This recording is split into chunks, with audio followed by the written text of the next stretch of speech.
Welcome to For the Fans, the show about the creations that come out of the internet, or whatever the show's about. You know, we're just, we're loosey-goosey over here. And for the fans, I got here two special guests. I got with me Nathan. You're not locked in here with me, or what's the line? I'm a bad drunk Rorschach. You're a bad drunk. And below us, we got little Sebastian.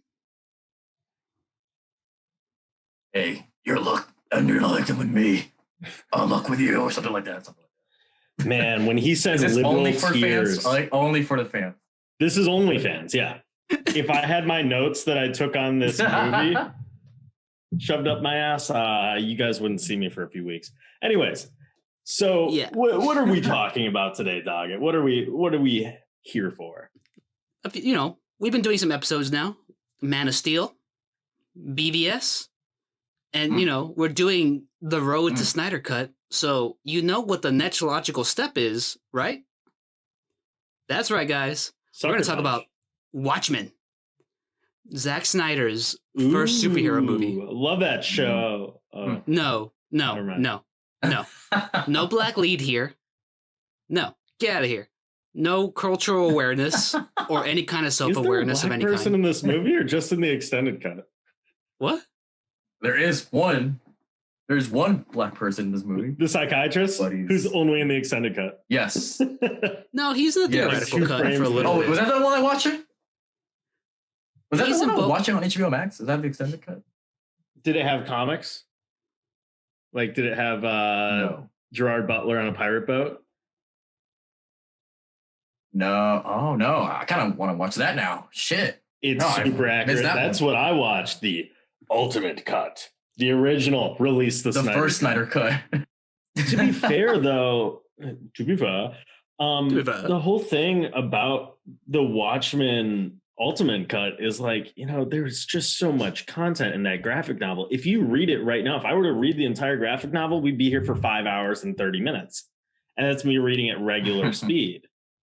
And naturally, when you have an adaptation like this that is so visually close to the graphic novel, people are going to be upset that it's like, hey, where's the pirate ship? Where's the psychiatrist? So when that came out, it was a big deal. Because it's one of those, like, people say that it's hard to adapt, right? Like, it's hard. Oh, it's impossible to unadaptable. How many attempts were there? How many attempts were there to release this film?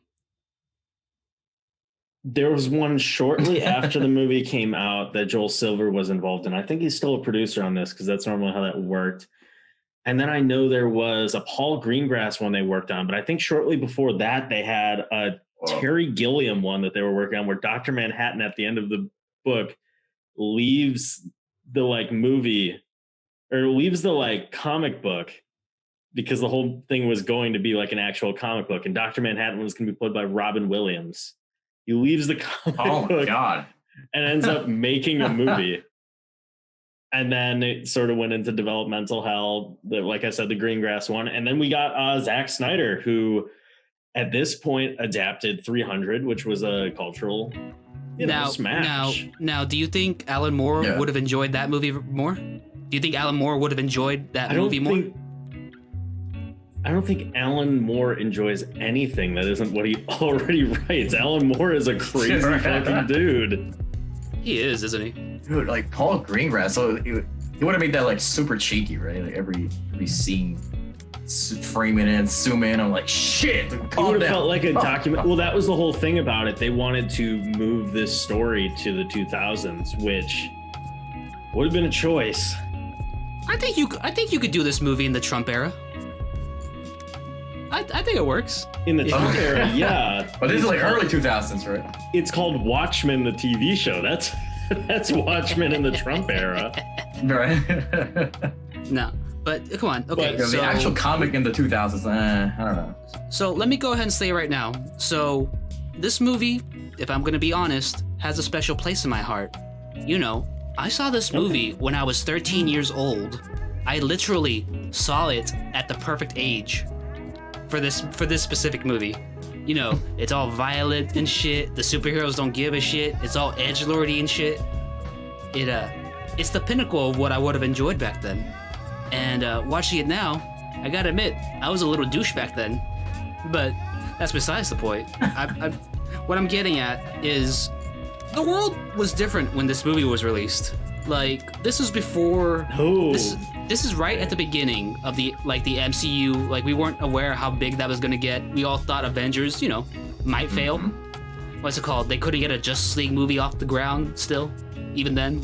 It's funny enough, somebody bet me when I was in elementary school, which would have been shortly before this movie came out, that they would never make an Avengers movie. He's like, I bet you fucking $200 they will never make an Avengers movie. And I want to track this dude down and get that money. I'm like, I want interest. Remember, try to remind me correctly. Was there hype behind the production of this movie? Were like people excited? Oh yeah, dude. People were okay. I don't even remember. You're getting okay. This is one of the most famously difficult to adapt properties of all time.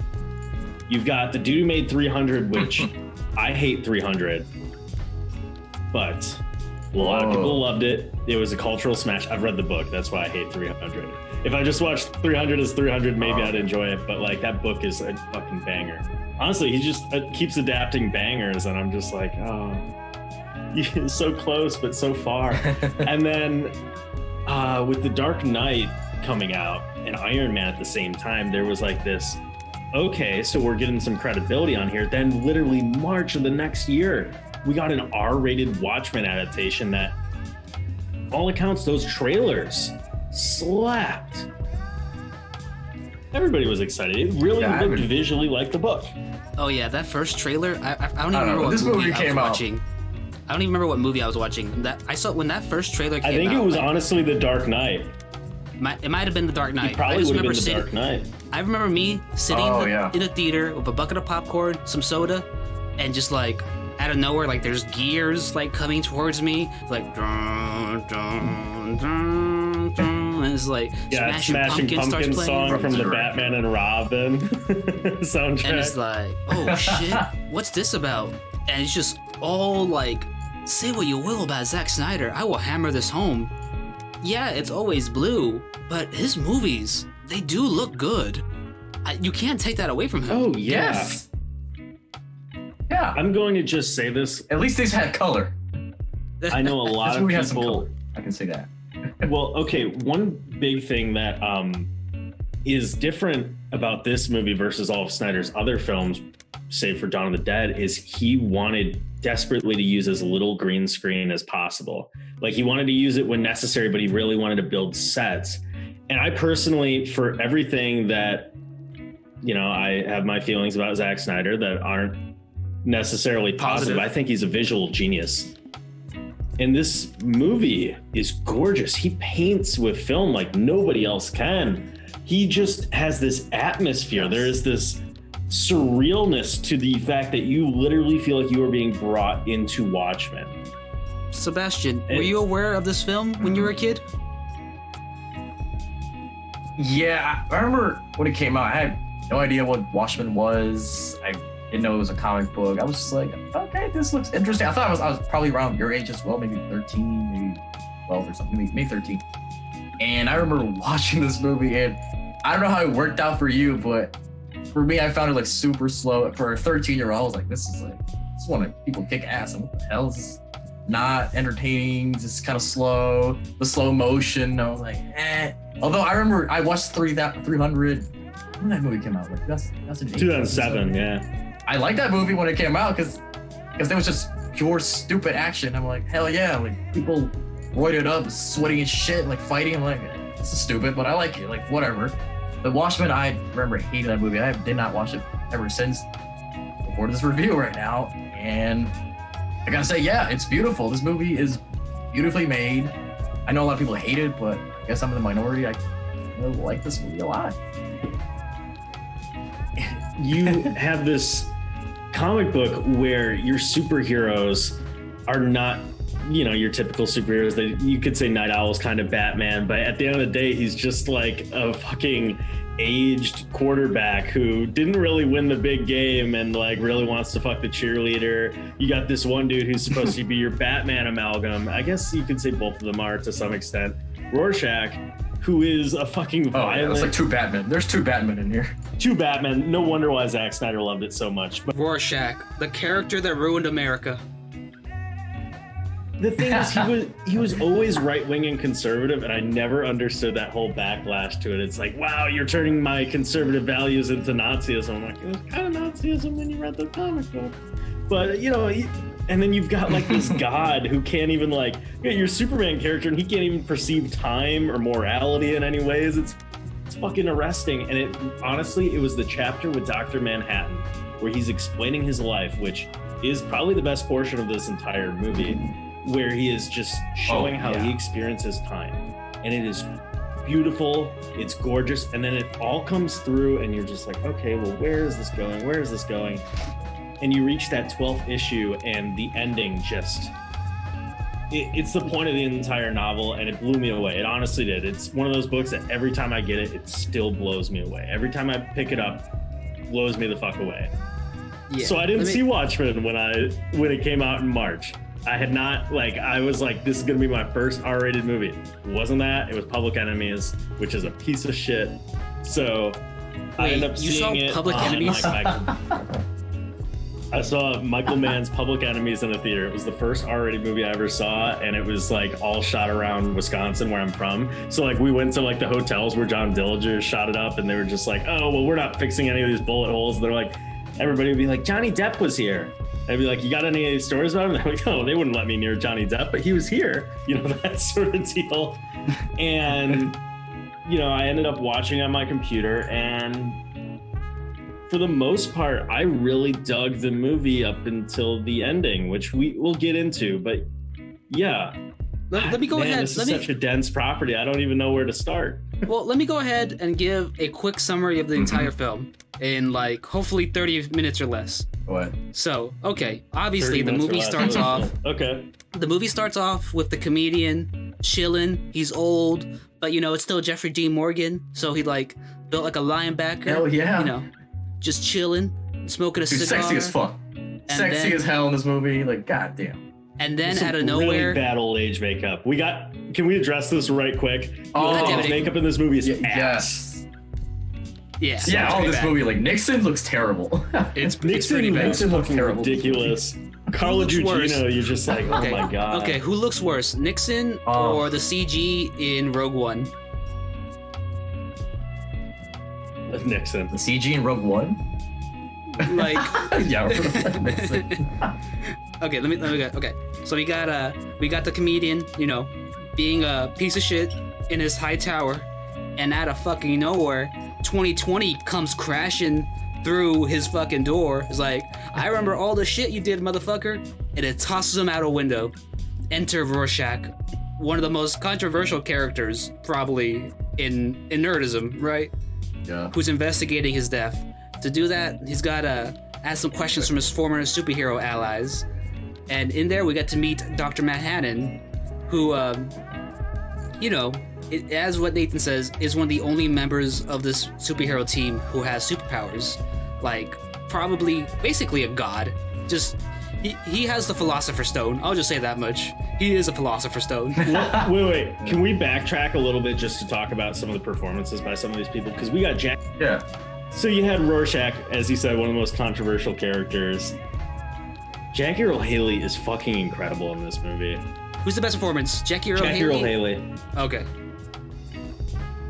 Yeah, Jackie Earle Haley, sure.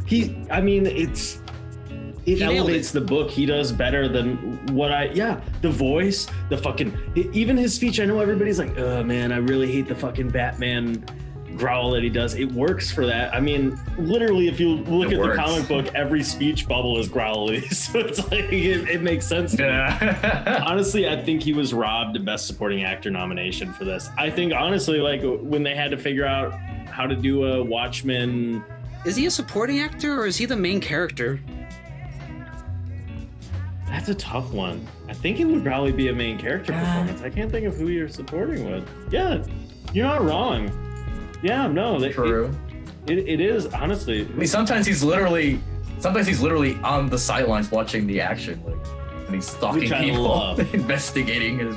Okay. The old age makeup is bad. How about his wig though? That wig though. Are we talking His wig? for who? Are we talking about Jackie Earl Haley? Yeah, he doesn't have hair. Oh yeah, his real hair. His wig's solid. Yeah, he looks exactly like the comic book. Oh, I thought it was like his real hair. Shit.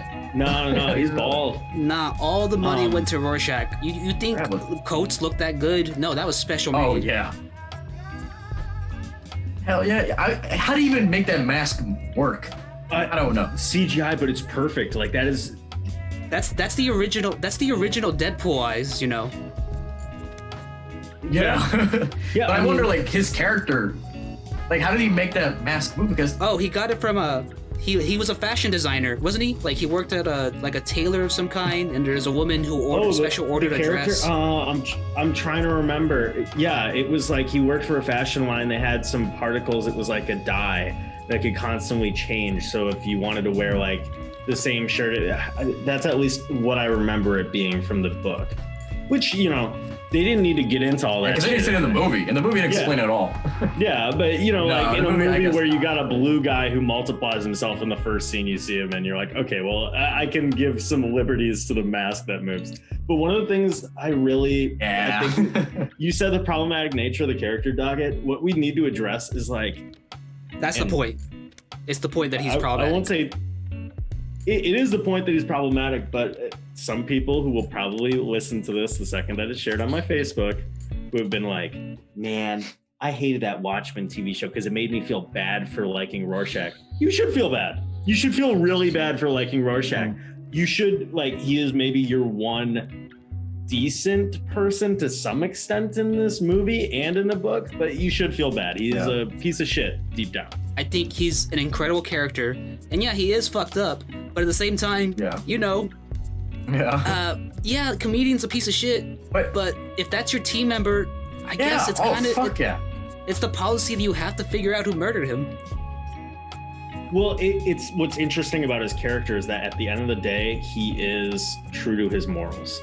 Like, what he believes he sticks true to, even if you read through the graphic novel and you have a psychological profile where he said that he's glad that all the Japanese were bombed in Hiroshima. And you're just like, oh, shit.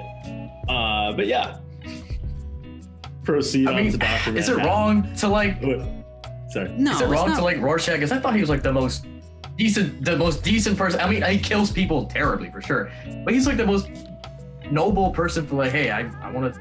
save people, like, hey, they kidnapped a girl. Like, I'll fucking kill that guy. I'm like, sure, do whatever you have to do. Yeah, okay, like, that's what's really great about. I mean, I found it's a great written character. Actually, Doggy, what we should talk about though is that incredible opening credit sequence, which is among one of the best choices of the movie with the Bob Dylan song going through periods of time in the novel. It's pure Zack Snyder actually adding in something. Well, to what's the novel. better, And the opening? I will say. The opening of Dawn of the Dead or the opening of The Watchmen? Which you guys like better? Opening The Watchmen, hands down. Huh. Well, what was the opening of Dawn of the Dead again? It was Johnny Cash. Yeah. I haven't seen it in a while.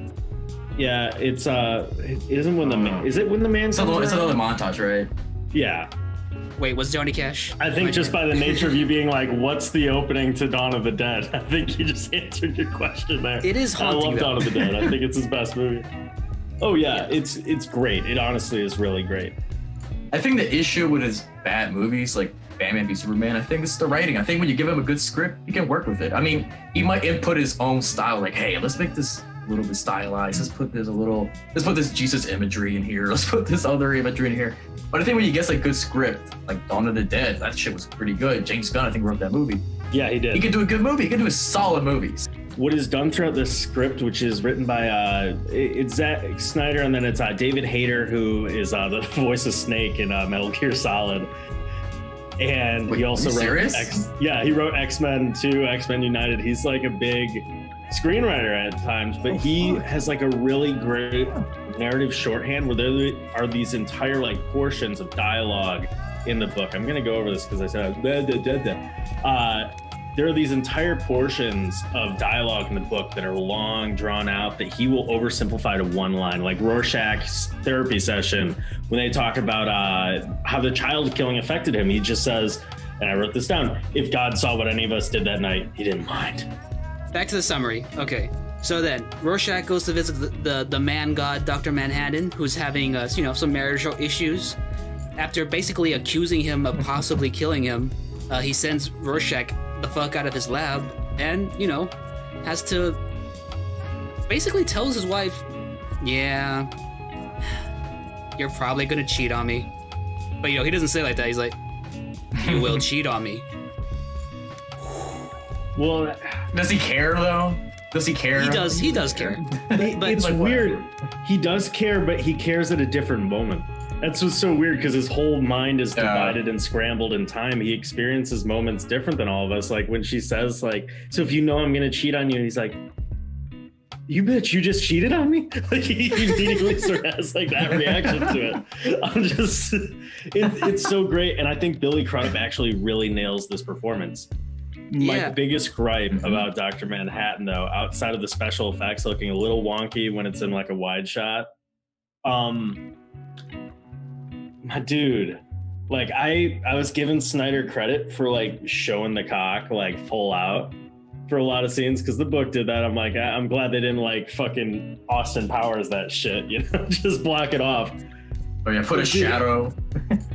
Have you ever heard like a medium or a close-up? Like every time that they're in conversation with him, it's just like his dick is like knocking a book off the shelf. No. It is called equality. Every other director pushes boobs everywhere. No, for this film, Zack Snyder pushed Blue's penis, and you know what? You should thank him for it. Hell yeah, I'm all for it, man. Miss Jupiter, Dr. Manhattan's girlfriend. And after he tries to unsuccessfully gangbang his girlfriend, she decides to, just say, fuck it. Let me go talk to Night Owl. Night Owl, the Batman analog. Right? Batman analog? Well, So Rorschach's looking through the suspects who might have killed him. That's, along the way, he goes to an old nemesis and gets tricked and gets framed for murder and gets sent to jail. Meanwhile, Night Owl is doing his own investigations. He goes to talk to an old superhero friend, Ozymandias. There's an assassination attempt, at his life. And, him being the badass he is, survives it just fine, suspiciously. Yeah. Now, we got into, I think, the last character that you really need to bring out of the main cast, which is Adrian Veidt, who's a huge character, obviously, to both of these. I mean, if you've seen the new Watchmen show, he's played by God damn it, what is the dude's name? It's gonna kill me. Played Alfred in Batman vs. Superman. Jeremy Irons? Oh, Jeremy Irons? Yeah, Jeremy Irons plays Adrian Veidt in this, but he's played by Matthew Good, who is...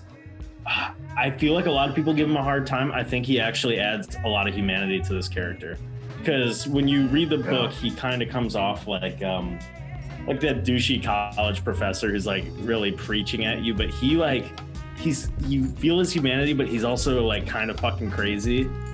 But yeah, I don't know. In the movie, he's a matter of fact about it, which is easier to sell. Yeah, totally. Yeah. And what's it called? I think it was great. Dr. Manhattan, he gets framed for giving a bunch of people cancer. He freaks out. He goes to Mars. He creates shit. Night Owl and Miss Jupiter, in his search to get an erection, he decides to rescue Rorschach out of a jail. Goddamn.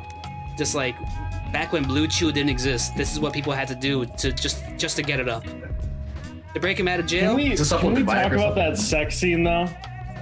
Okay, let's talk about the sex scene, David. Let's talk about the sex scene. We need to talk about the sex scene simply because it is now the theme to Zack Snyder's career. So this is a R-rated movie, but this movie really makes it clear. It's oh, you thought that fucking comic book was for fucking adults? This is for adults. Literally, when the assassin. I'm gonna talk about the sex scene, but when the assassin comes over to kill Adrian Veidt, in the book, the assassin just comes over to kill Adrian Veidt. In the movie, he blows her secretary's fucking brains out. No. He blows a person's brains out. He blows out his secretary's kneecaps. Yeah, and Adrian uses that guy for human shield. It's like, fuck it, he's not gonna kill me. The violence in this movie, is it too much? Is the violence too much? Yes. I don't know. I thought it was pretty middle level. I thought it was not too much. It was shocking, but I don't know. Level-headed. Okay, besides the secretary, I don't know how mean-spirited I could say it was. I thought it was pretty low. I mean, I think it is very mean-spirited, but mind you, I've read the book multiple times. The changes are like this movie stays so close to the book so often, but it will always change it to make things more violent. Like the whole chainsawing his hands off in prison. He just tied up his hands in the book. Chainsaw off his hands. Yeah, that scene was yeah. And then when Dan and Lori are like fight that gang. When Dr. Manhattan gets people, when he blows them up, they turn into like goop. In the book, they just dematerialize. I don't know, in a lot of ways, you could just be like, well, maybe they took some liberties with the violence, but it always to me made it feel more childish, which really sucks. He just goes up in your face. It almost feels like Zack Snyder came out of nowhere with his dick and it's just like, adult. This is fucking adult. You say that, and you can, but I would also say, this came out in 2009. We've had a few superhero movies since then. Before then, and they were all like PG-13, safe bets and all of that. And maybe it is too much, but you feel it. You feel like people are getting hurt. You see the consequences of what would happen if somebody snaps somebody's arm, or what it looks like. Okay, yeah, he dematerializes somebody, but really when we get down to it, he's blowing them up. Like, what would that look like? True. And does he care enough to let me make sure there's no blood, or will he be like, I'm just gonna remove your outer layer? It's an issue. It sticks out like a sore thumb as you watch the entire. What's the worst movie. one? What's the one that haunts you? The one. Okay, there are two that haunt me. It really is the alleyway when they're beating up the thugs, because you look at the comic book, it's just a simple Batman scene, somebody fights somebody. In this, their fucking jaws are falling out. I'm just like, Jesus Christ. It is definitely distracting and off-putting. And then the other one, and this isn't as much the violence, but it has to do with the whole, let's hypersexualize, let's, hyper violence this, like we were talking about. So there's a scene in the comic book and in the movie where Lori and Dan are in the owl ship, and they're fucking, and they're fucking. It's just simple scene. They start fucking, and as a joke, it's almost like if you've seen North by Northwest, when they're like, let's go to bed together, and it's Cary Grant and I can't remember who, Grace Kelly, I think. And the second he gets into bed with her and turns out the lights, you see a train go through a tunnel, and it's we know what that means. And in the comic book, he hits the flamethrower, but in Zack Snyder's, there's slow motion thrusting to, and I heard there was a secret chord that David played, and it pleased the Lord. And you're just like, whoa, and you're just. It's not even supposed to look cool, and then he presses the flamethrower and it's whatever, but it sticks out so much in the movie. But they just saved a building full of people. They're fucking inside of an airship above the sky. As much as you don't want it to be cool, inherently, it's pretty fucking cool. You had that flamethrower. It's pretty fucking cool. What makes it less cool? Sebastian would orgasm and then press the flamethrower again, just for fun. I would too, but I mean, the only thing about that is it calls people's attention. People were like, oh, but they must be fucking because I see the flamethrower. See, I'm fine with the flamethrower because that's funny, but the part that gets me is the slow motion thrusting. It's we don't need all of this. Nathan, in a movie that's he couldn't get an erection, Nathan. He couldn't get an erection, and now he had it. He fulfilled his destiny. That's why you get a little, and please the Lord. This The one thing to know is that song. That song, it was used later on for the Justice League Snyder Cut trailer. Yes. Which that was weird. I'm like, and why use this song again? Can I say, just making sure Hunter's not here. Zack Snyder's daughter at her funeral, he played that song, which I guess adds another level of weirdness. He could just like the song. What? Are you serious? Yeah, I think Leonard Cohen. Everything. Leonard Cohen's cover of Hallelujah is a good cover of Hallelujah. It could be worse. It could be worse. He could be playing Frank Sinatra's My Way. And I just need to get this out of the way. There are some great musical moments in this movie.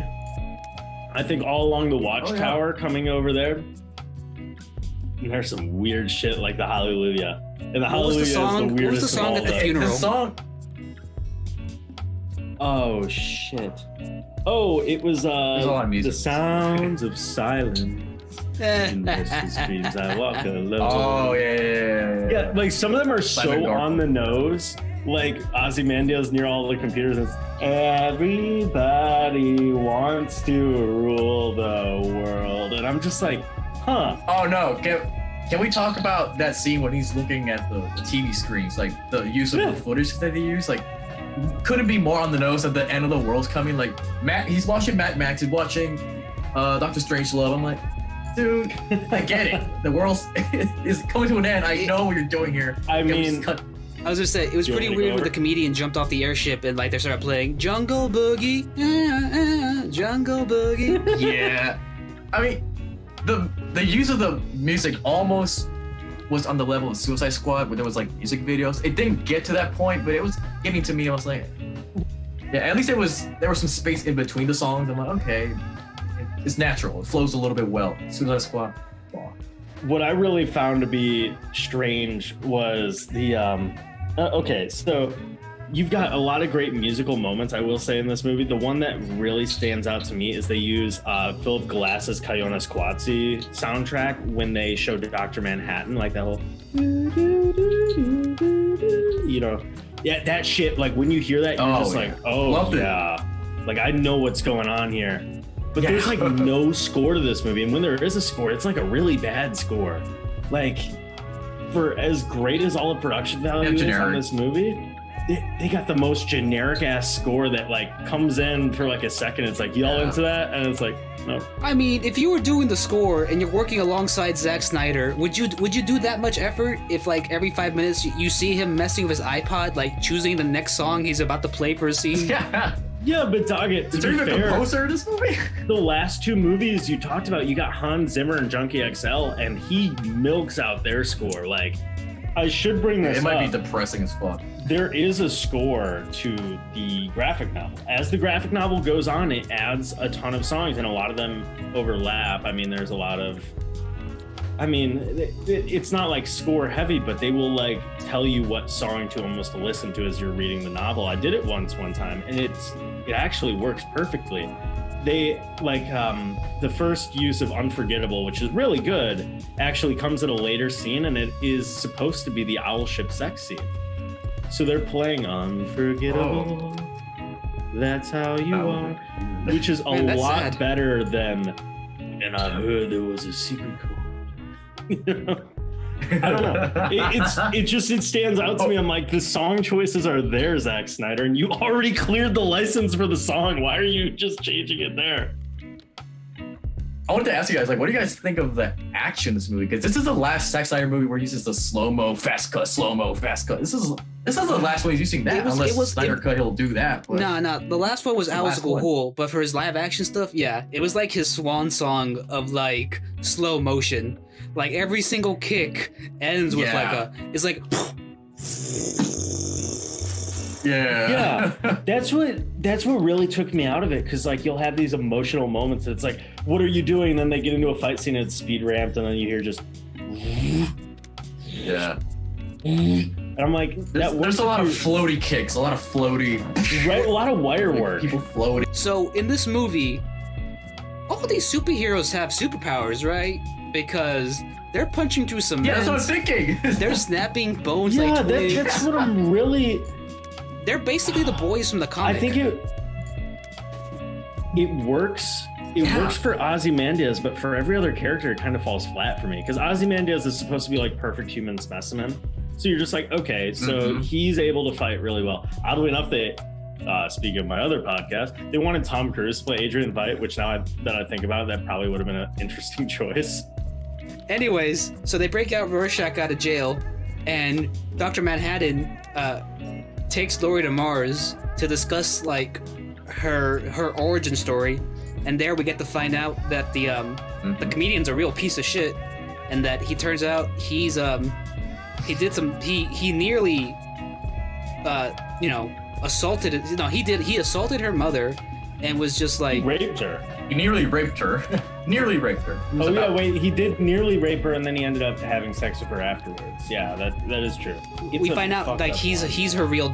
We also find out he's her father, and that would fuck up anyone. Which I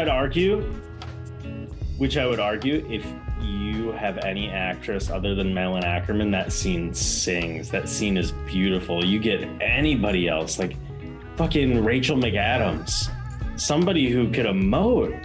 You really, and I'm not sure that it's Ackerman's fault. I just think she's probably miscast for this, or just not given much to do. Is Zack Snyder he was good in the movie. Not that good at directing women? Gal Gadot and Batman versus Superman. Wait, what about Sucker Punch? Yeah, Sucker Punch. No, they're all bad in that movie. No, it's a bad movie. Yeah, it's not good. So I guess not. I guess there isn't. Was it Gal Gadot? Yeah. Did she break the cycle? I think she's not. I think her limitations work better for her. Like it's like Arnold Schwarzenegger in movies. Like Arnold Schwarzenegger is not like the most rounded actor, but like when Arnold Schwarzenegger shows up, you generally like you smile a little bit because it's Arnold Schwarzenegger. She probably does compliment his filmmaking style, because he probably goes up to her and is like, okay, Gal Gadot, for this scene, I really want you to look cool. Can you do that? And she's like, yeah, I can do that. And that's the end of story. Everything else is raw charisma. I don't think there's any great female performance in any of this movie. Wait. We're full of shit. What's her name from Dawn of the Dead? She was really good. She was solid. Oh, yeah. She was good. She was good. Yeah. She was good. That's right. Yeah, she's about it. And it's good. It's not great. Like somebody like I can't wait to eat. Sebastian, you need to watch Watchmen. Good God, the Silk Spectre they have in that show. She's so great.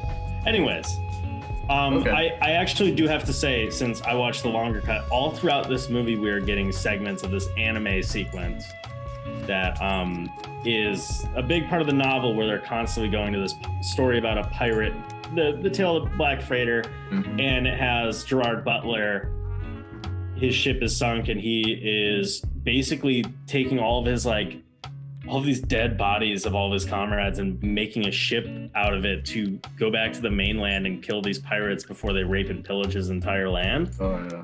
And the entire time, when he finally gets there, he ends up like killing what he thinks is a pirate and ends up killing his entire family. So there you go. First cut. I know a lot of people have a lot of issues with. Oh, sorry. Is there an anime Gerard Butler in that movie? Are you saying? In the Watchmen Ultimate Cut, yes, there is. You could probably find it on YouTube. The Black Freighter.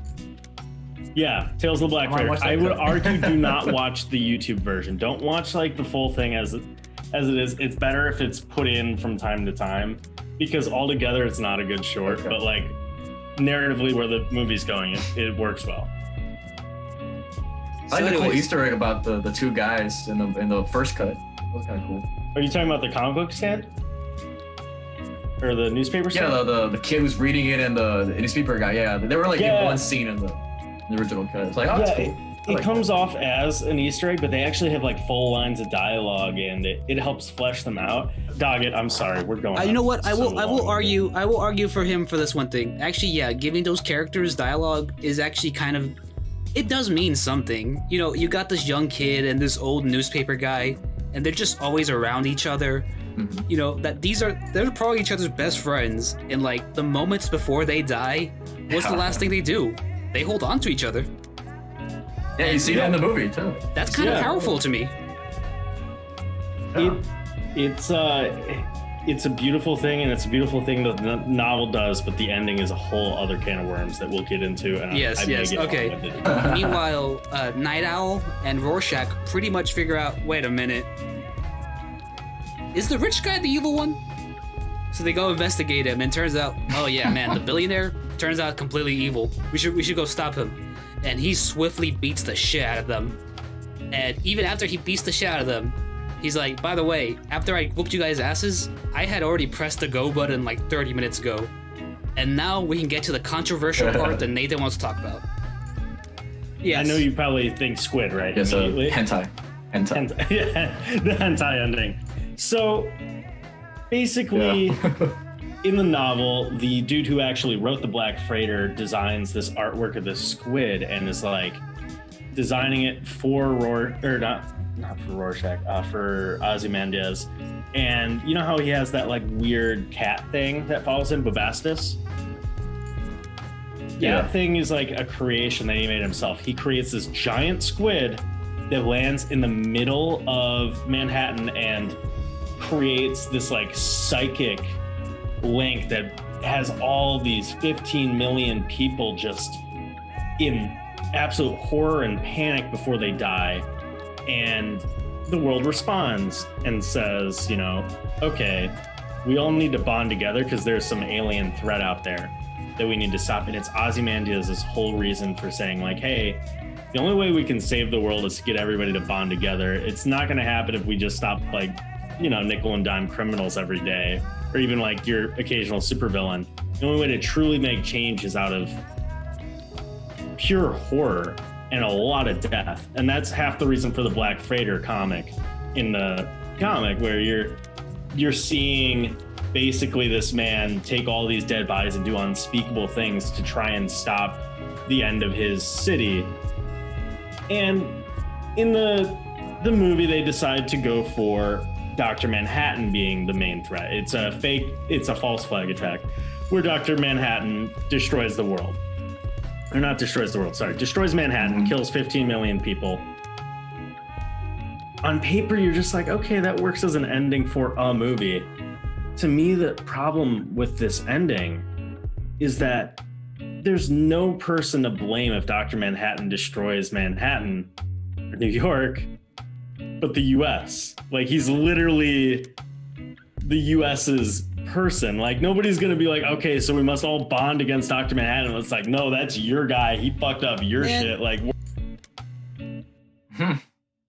I mean, I knew there was gonna be a cataclysmic event no matter what. Like, my thing is, I don't have an issue if they use a giant squid, a giant monkey. I don't care if they use like a fucking nuclear bomb, anything, but you gotta get the soul of the adaptation right. If you're telling me the most Ozymandias supposedly he's the smartest man in the world. He envisions this entire plan and he decides to use Dr. Manhattan. There's a little bit of doubt to where people will be like, yeah, I'm not going to help out America. They fuck themselves over, which I mean, we do it all the time. So it's not unrealistic, but it runs the risk of that plan not working. And I think you also lose a bit of it by making it a little bit more Hollywood, where those people aren't suffering some psychic blast and like their whole brain is just almost melting on the inside before they die. Instead, they're just sort of blown up and it happens in an instant. It's like, okay, so they didn't really have that. That whole idea of just okay. Does it show that happening in the comic? I remember the comic. The frames show the frames of the comic show a blue light and everybody being engulfed in it, and then just a bunch of rubble and shit. Nope. What was that? That's what I remember from the comic. I don't remember people's like eyes melting in their heads or anything. I just remember like the blue light, and that was it. Blue light, yes. That's fair, but that's the teleportation of them. You compare everybody getting dismantled to this shit, to this fucking. You just said you don't like how Dr. Manhattan blows people up, and the one time the movie like disintegrates everybody, you're like, well, actually, I gotta say, I don't agree with this. I'm saying, I mean, no matter. You would think that Snyder would go all the way with this, right? Snyder would love, right? And he's taking all the violence that he had in the. He spent all the blood money in the first 2 hours of the film. He didn't have. He could have CG done all the left. blood money on this scene right here. Yeah, but my issue isn't so much that, you know, they didn't die horribly. My issue is that there is that doubt of like, can you honestly say, like, if you were the biggest mastermind in the world, that would be your number one plan to bring unity to America, is to get or to the entire world? Isn't the whole point of the comic that, yeah, he achieved it, but this is all really fragile and this could be popped any moment? It's the idea that it could never last. That's the final fuck you to. Okay, so we actually need to unpack one other thing, which happened shortly after this goes off. Rorschach's death really bothers me. Okay, let me go ahead and finish summary. We only got like we don't have very much left. So, you know, the Dr. Manhattan energy destroys like every major city in the world, and Dr. Manhattan confronts him, and Adrian's like, "Come on, man, we got world peace." And Dr. Manhattan's like, "Dope, you're right, peace," and he leaves. End of movie. Okay, go ahead. So, you know, it's a fine ending. It's satisfying for most everybody. If you watch it as its own film, it is fine. It's somewhere less than what I would want it to be, especially just given the whole context to it all. And I don't hold everything to be exactly like the book. I think that's why a lot of people really like Zack Snyder films, because it's like, well, Batman looks exactly like he did in the book, and then they forget about everything else. You got to get the soul of the ending right. This is the plan of somebody, like, this is the end-all be-all plan of somebody who tried to be a hero, it didn't work, and he decides, fuck it, I need to get them all to join together, kumbaya or whatever. And, you know, Dr. Manhattan looks at it, he's like, I understand. And then, you know, he says nothing ever lasts, which is something that truly fucks with him. Ozymandias is like a rock throughout it. The idea of like, oh, this will never last, which when you get into Watchmen, the TV show, they really hammer that through. But so you're saying Rorschach's you don't want death, season 2 made by Zack Snyder? I don't want season 2 at all, but to keep going on, Rorschach cannot console with what happens. He's walking out into the snow. The people need to know. And Dr. Manhattan basically says, you know, I can't let that happen, you know, all that, and blows him up in the snow. It's like a beautiful moment because Rorschach knows he's going to die. Like, he already knows how this conversation is going to end, and he's just like, fuck it, like, end my life. My life has been shitty my entire life, which the movie definitely hammers home. All that works for me. But then you got Patrick Wilson off in the background being like, no!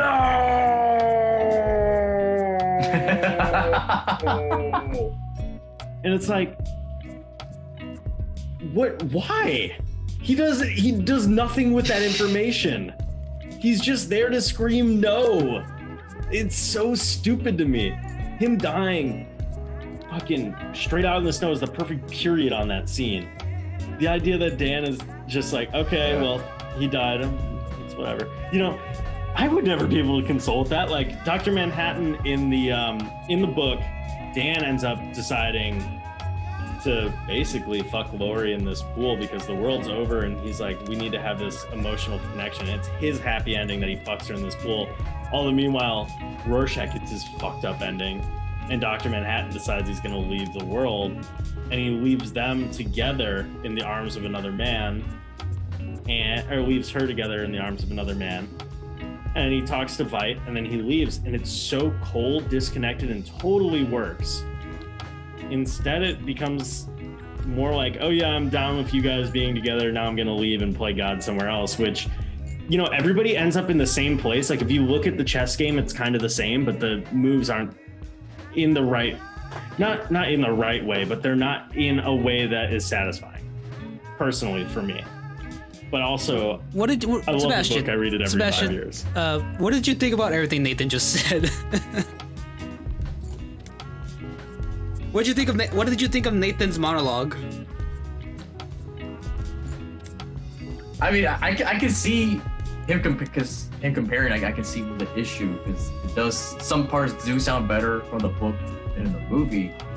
but I didn't remember that ending when I was watching the movie, so I didn't particularly have any issue. The issue I didn't have remember from the book was the reveal that Ozymandias was a villain. I think in the book it was a little more affecting. And here was like, he's a villain, he's here, and it's done. I don't know. It should have been more hit home with that shit. Like, oh shit, it's Ozymandias. It's like in the movies, like, yeah, it's Ozymandias. Who the fuck cares? Does Watchmen do better, like in the middle of the MCU? Yeah, I think it does. Simply because we're talking about the same year. So. We're talking about the same year as Deadpool, though. We're talking about a year where the R-rated superhero movie is hot, and we're talking about like Batman right after The Dark Knight, and like Superman Returns isn't quite known as a failure yet. Look, it's like this. It's like this. I know so many people who don't like Watchmen because they couldn't get over Rorschach's mask. They would ask me, "Why is his mask doing that?" And I'll say, "I don't know." And they're like, "Oh," and they'll turn it off. That's it. That was the end of the discussion. And I'm just saying, I think there's some things in this book that, in a world that was not consumed by comic book movies, that just were harder to accept, I think, for general audiences. I think this movie came out at a pretty good time, because if this came out in 2016 during like, Civil War, during all of these different adaptations, I think it would have been one of those movies that people would have been had an uproar about, but 2 years later, 3 years later, people would have been forgetting about it. People today still talk about Watchmen. It came out around that time that we barely had. It was in that new renaissance, you know, that beginning. So I think if it came out in 2016, it would have been like, I don't know, maybe forgettable. I don't know. Yeah, that's fair. I don't think it would have hit home with people. I guess it did in their timeline, I guess. I mean, frankly, if the same movie came out in 2016, I don't think it would have done nearly as well, but I don't think it would have gotten nearly the bad reception that BVS got, because BVS is a mess, and this is just a movie that fumbles a bit. What it is really the biggest way to sum this up is the sex scene in the owl ship. It's like, oh, this looks visually like the book. Oh, they're getting it on. Okay, this is exactly like the book. And it's like, oh, you're taking your sweet ass time. And what song are you playing during this? And then by the end of it, you just feel a little weird. I don't know. I found this to be his best superhero movie. Like, it's the most restrained out of his entire movies. I agree. Like, I think prefer it in Man of Steel, and later on it goes. I think from Man of Steel and on, I think Snyder Cut will be like his full-on Snyder movie. I think this is his most subtle. I mean, not subtle. Hold on. The most restrained Snyder. It's broad, but it is definitely more restrained than the rest. It's more concise. It's more consistent. There's less moments where the story takes a weird turn. Yeah. Yeah. There's less imagery, less symbolism in here. I mean, there was one scene from the montage where they're all sitting like Jesus style Last Supper. Okay. Who do you think fucking doing this does again? he adapt these characters? Would you say he adapts these characters better than he does Superman? Oh, yeah. For sure. Yeah, definitely. It's like top notch. Okay. Like 10 out of 10, like, for sure. I think Watchmen had 5 better character adaptations than the rest of the DCU tried to do in his own movies. I think he touched. Rorschach was pretty done well. Dan was very good. Comedian was great. I think it was a good adaptation of his character. I think he did way better adaptations here. Dr. Manhattan, Superman or Batman. From how he directs them, would you guys say Zack Snyder loves or hates the characters in Watchmen? Oh, he loves them. He loves the comic characters, and he loves the graphic novel. It's with Batman v Superman. I don't think he understands those characters or even like Superman. I think they're just. It reminds me of a line from Curb where some kid's trying to eat a pickle, or trying to like unscrew a pickle jar, and he ends up like almost like twisting his arm and breaking it. And fucking JB Smooth as Leon just says, "You're trying to do too much. First you think you're valedictorian, now you think you're pickle boy." And it's just like that is what BVS is. It is trying to do too much. I think Watchmen has to, by its nature, try to do a lot, and it mostly like captures the book for sure, and at times it elevates the material, but it lacks the soul for me. But was it an interesting the best movie someone could do at the time? 2008. Unless you got David Fincher. we're talking about the dude who adapted Fight Club. Like, that is a rough movie to do, and that movie, in its tone, you look at Fight Club, I see Watchmen in Fight Club. I think in a lot of ways, despite using entire panels from Watchmen as storyboards, this movie feels very Fincher-esque. You don't think he would have tried to one up the novel? I think that if he did, he would have probably added more. And I think actually Snyder adds a bit more to it. Like, I did not like Ozymandias till I saw this movie. And I certainly, like, he's a great written character. I just never fully understood him. And I feel like Good does a good job with the performance, which is a weirdly thing there. And I think Jackie Earle Haley as Rorschach, just that performance is next level. What says you, Sebastian? About William Good? Like, where's he been in the last few decades? Matthew Good. I miss like William Good or Matthew Good. Sorry. Yeah, he's one of those actors that, man, he's good in everything. He was in a Park Chan-wook film, and then he was also in The Good Wife. But yeah, he's not in much. Really? And he's good in The Good Wife, actually. Like, do you think if somebody wanted to, if they wanted to watch the Watchmen TV show, they could just watch the movie? They don't have to read the book? No, I disagree. On every level. It's a question. I wasn't stating it. No, I get it. I don't think, and I tell this to everybody, there's so much from the graphic novel that comes into play in the TV show that is not hammered home well enough. Especially the fact that there is that final fuck you that Dr. Manhattan gives Ozymandias that defines his character in the show. That's in the book. It is truly an adaptation or a sequel to the book. It is not an adaptation to where you can be like, oh, well, I'll watch the movie because of the shorthand, because while all the characters are in the same place, they don't feel like the same characters. Yeah, you watch Watchmen, you may actually have like a whiplash from like how different Malin Ackerman is compared to Gene Smart, who is incredible in that show.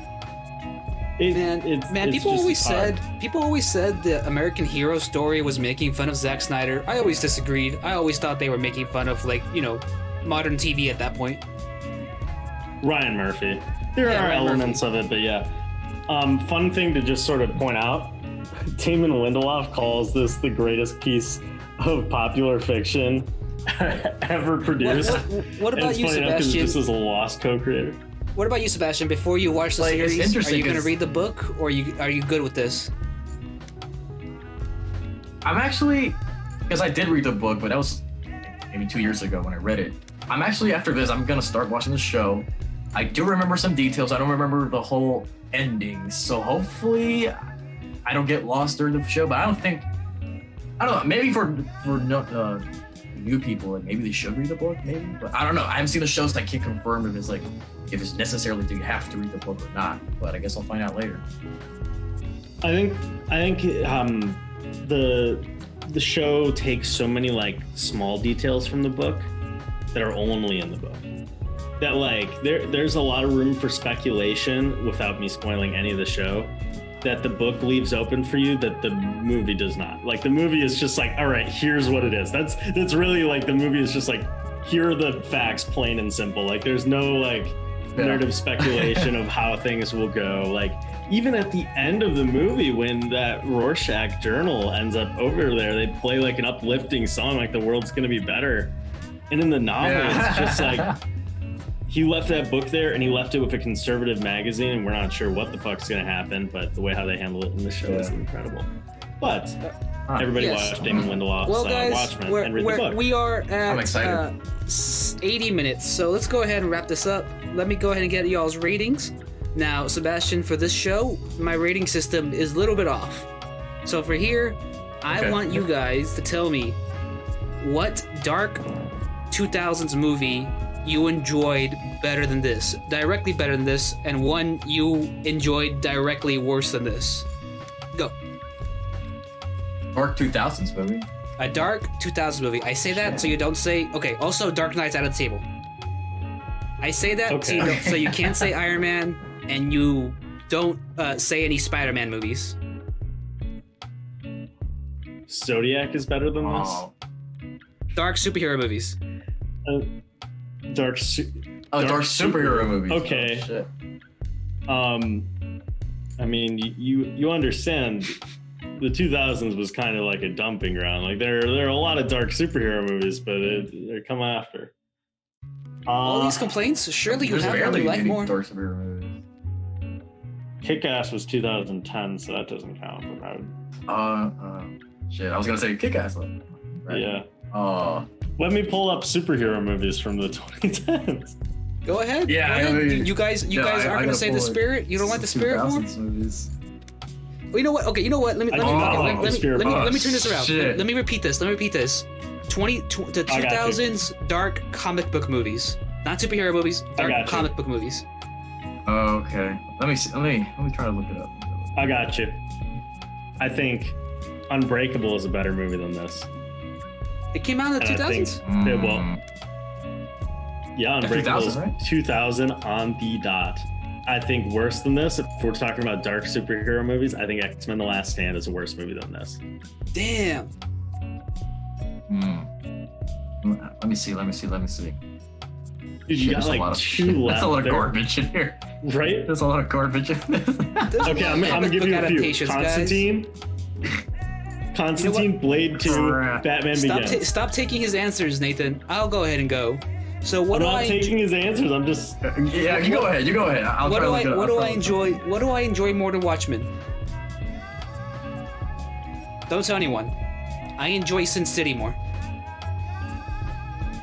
I think. How is that like Sin City's a great movie.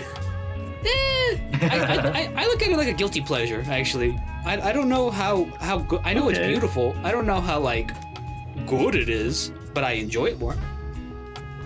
I think it is good.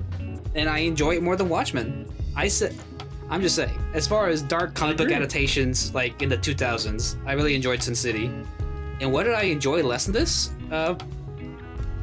I choose The Spirit. I think The Spirit, starring what's his name, and Spirit's Samuel a piece Jackson, of shit. is pretty terrible. This is such a weird question because it's so limited, dude. What? The 2000s had a lot of comic book adaptations. You're just not thinking about them all. Sebastian, do you like Batman Begins more than this? Yes, but he said no Batman, so I can't. No, he said no Dark Knight.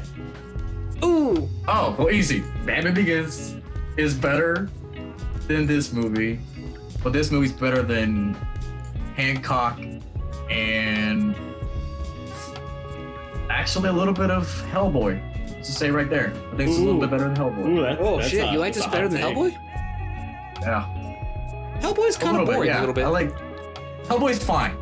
Fun fact. Yeah, Hellboy's a little fine. Fun fact about Hancock: when it was first written as a script, it was like, forgetting the name, Vincent Mew wrote it along with Vince Gilligan, who wrote Breaking Bad and fucking Better Call Saul, and it was gonna have Philip Seymour Hoffman as the Hancock role. And Will Smith saw that shit.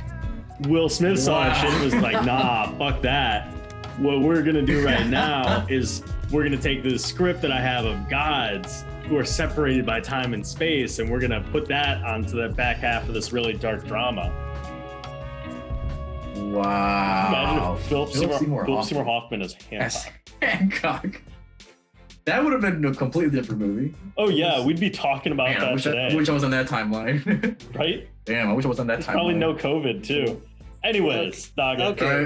That was fantastic. That's my rating. Guys. That's my rating. So thank you so much. You guys go ahead. Nathan, give me your outro.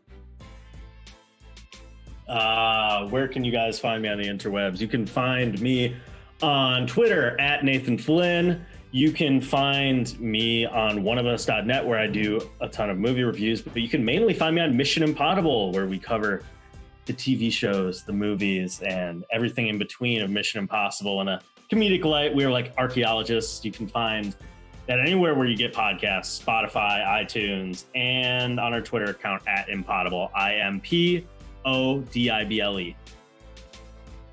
Sebastian?